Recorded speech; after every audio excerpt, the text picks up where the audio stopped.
Good morning. This is Erica with Launching Legacies. Welcome to our daily devotional. Today we are going to continue our devotional on Jeremiah. Jeremiah today is in the middle three phases of the 9-phase breakdown of the book of Jeremiah. And so remember, Jeremiah wrote the book of Jeremiah, and so it's written in that first person, right? And we're going to look at the fourth area that happens, and it happens to be Jeremiah complains. Okay, and so in chapters 11 and 12, Jeremiah is complaining about his current situation and the situation of Judah. And what is his complaint? Well, for one, Jeremiah can't trust anybody. Even his brothers and sisters, his family is against him, and they hate him, and they're plotting to kill him. And so God tells that to Jeremiah, and he's like dealing with the realities of what that is. In the 11th chapter, he's like, really? Seriously? God is like, yeah, you can't trust anybody. Nobody's going to be trustworthy. They're all going to stab you in the back. It's not going to work out well. And Jeremiah has to listen to this, and he starts to complain. In chapter 12, he says, you know what, where's your justice, God?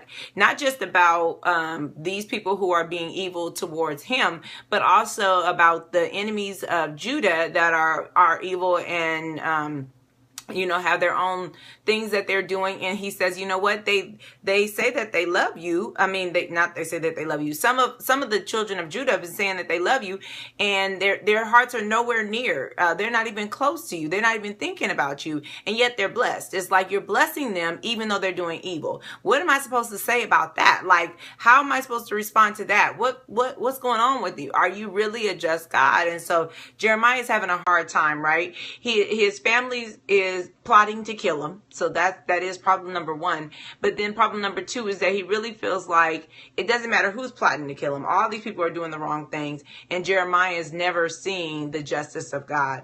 And so we see that Jeremiah questions God's justice is the beginning of chapter 12. This is the New Living Translation. And he says, Lord, you always give me justice when I bring a case before you. So let me bring you this complaint. Why are the wicked so prosperous? Why are the evil people so happy? You have planted them, and they have taken root and prospered. Your name is on their lips, but you are far from their hearts. But as for me, Lord, let me know. Yeah, well, you know my heart and heart. Sorry, lost my place. You know my heart. You see me and you test my thoughts. Drag these people away like sheep to be butchered. Set them aside to be slaughtered. So what does Jeremiah want? He's questioning God's justice, but he has an idea of justice for himself. He's like, kill them, get them. If you test me, you know me, you try me, and you give me really a hard time when I'm wrong. So try them, make them prove that they're really trusting you, like punish them for the things that I know that they're doing wrong. And so Jeremiah, this is part of why he's the weeping prophet, is because he is distressed. I mean, people are plotting against him, and some plots actually work. He is in prison. He's outcast. He suffers through the whole book of Jeremiah. He really does suffer. But the dilemma is he comes to God and he's really complaining, and he's really falling all apart, because he's like, you are just to me. You treat me when I need to be punished. You take care of me. Now, why aren't you taking care of these people? Because they're just doing whatever they want to do. And it seems unfair. And so here goes the lesson that we get from this portion of the book of Jeremiah, that sometimes it will seem unfair. Sometimes it will be perceived as unfair. But I was talking to someone yesterday, and it's a little bit of a different story, but they were telling someone of how, whatever God had done for them in their life, it was a good thing. Like, God had done some good things for them. And so they were sharing that part of what God had done for them. And the person that was listening said, oh, God always helps you. He always listens to what you have to say, and he never gives me what I'm asking for when I'm asking. And so the person was complaining. Well, what they didn't realize is that this person, happened to be a woman, had struggled and suffered a lot. She had lost her husband, and part of the reason why she was so blessed was it was some of the benefits from the death of her husband and having to relocate from city to city and state to state. And so there was all these different other things that this person knew about but wasn't acknowledging when they started to complain about her being blessed. And sometimes we can be that way, right? We're saying all these things. Oh, oh, the righteous, I mean, the unrighteous, they're being blessed and they're being helped and they're being this and they're being that. But we have to realize that people's sin is their suffering. I'm not in the case of this widow, of course. She suffered and God blessed her, but she also suffered. There was definitely suffering that nobody wants to endure, losing a husband or their child losing a father in order to say that they got some material things. It wasn't equal. She's being blessed, but she knows that she's also suffered some things. And so it's like you're not even looking at the whole picture. Look at the whole testimony if you want to understand my picture. But it's the same way that we have to be with other people. We're dealing with people and they seem like, oh, they always winning and I'm always losing. Well, look, sin in itself is losing. So if they're getting along and they seem to be prospering by doing evil, then the evil is their own consequence. You're not going to see the other side of what's going on in their lives, right? You're not going to see the other side of the trouble that they're experiencing. So you want to be very careful to complain against somebody else's blessing because you really don't know what it is that blessing comes with.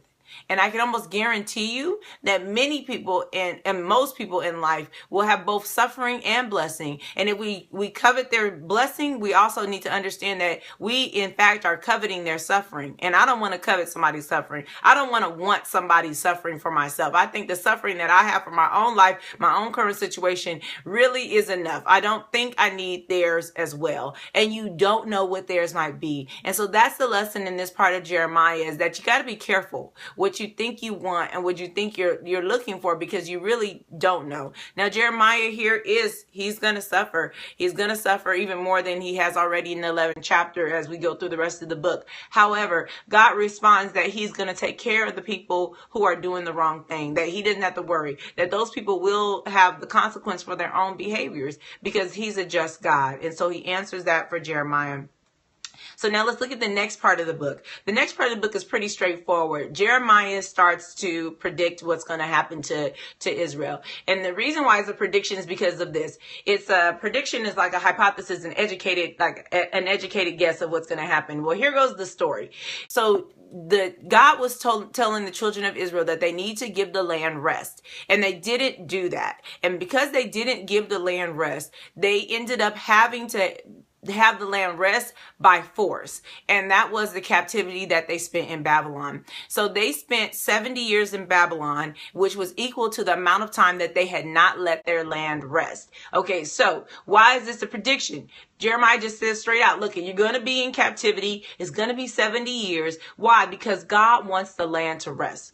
Straightforward, not any difficult thing, but it's not an easy word to deliver to someone. Imagine you go to the government and you say, hey guys, just want to let you know, how you guys doing? You all want to kill me. I know you don't like me because I've been prophesying all this time, but just want to let you know, yeah, y'all are going to be taken over by your enemy and you'll be in captivity for about 70 years. Yeah, all of you guys are going to die in captivity. Your kids maybe will continue on, but it'll only be a little bit of you left after the 70 years of captivity. Who wants to deliver that message? Nobody's all excited knocking down doors asking for opportunity to deliver that message, right? And so we have to be mindful that Jeremiah's work is extremely difficult. He's already dealing with hostile people. Now he's going to go tell those hostile people that guess what? You guys are going to go into captivity because you haven't followed the directions that God gave you about giving rest to the land. Yay.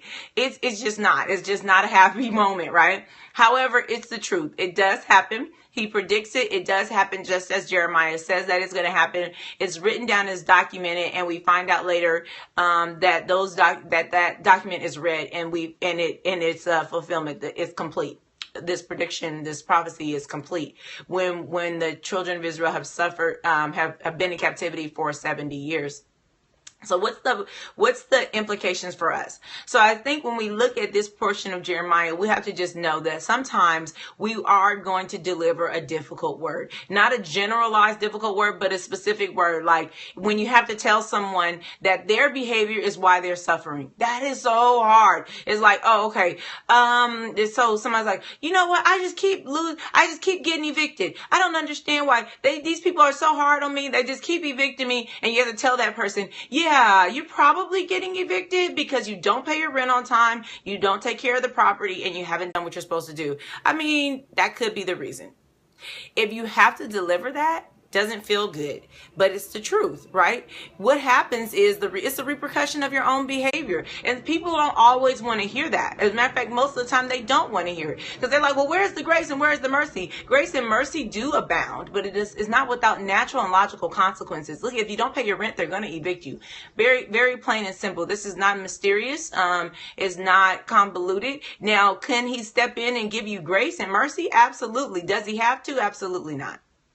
He doesn't have to rescue you from your own inappropriate behavior. And as a matter of fact, sometimes you need the punishment in order to learn how to be different in this situation, because maybe you've never paid your rent on time and you need to learn that. And so sometimes we're sent, like Jeremiah, to give a word that helps a person to be aware of what their behavior has caused. When we do that, we want to be gracious, be kind. Remember that it's difficult for you, but imagine how much more difficult it is for them. And they may not receive you, and that's okay too. Your job, if you're asked to go do this, is just to deliver the word with truth and love, right? And then walk away. Take the dust off your feet. Don't take it personal if they don't like you anymore, because it's not personal. If it's the truth, it's not necessarily about you.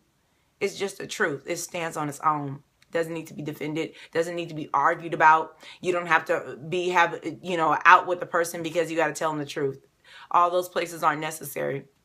Okay, so we got that place. Now let's go to the last part of this devotional for Jeremiah. And so what happens next? So then Jeremiah has to continue to preach about what's going to happen to at the end of this captivity for Judah.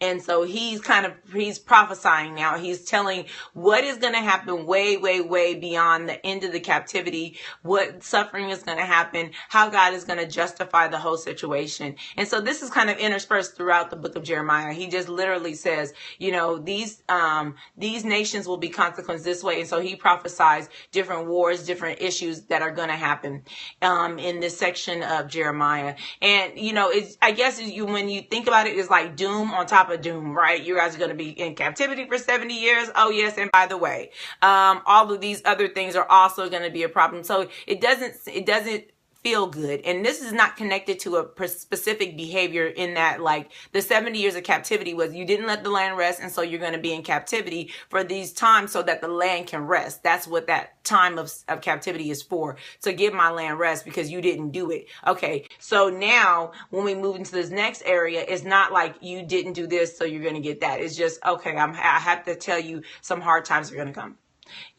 Some difficult things you're going to have to experience. And I'm sorry to have to be the bearer of bad news, but it's just what it is. Now, we need to be very careful when it comes to this type of word, because for one, if it's from you and not from God, we already have a problem. Okay, this whole thing starts a problem if you're not listening to God. But secondly, people don't tend to receive this type of thing very well. Now, they can make some sense over you didn't do this, and so you didn't pay your rent, that's why you're evicted. Okay, that makes some logical sense. But when it's just like, okay, you're going to suffer because you just haven't been even doing what God wants you to do, and God's like, this is what's going to happen, is he's going to cause these things on you, then that's a little bit more difficult. And so people typically have a hard time with that.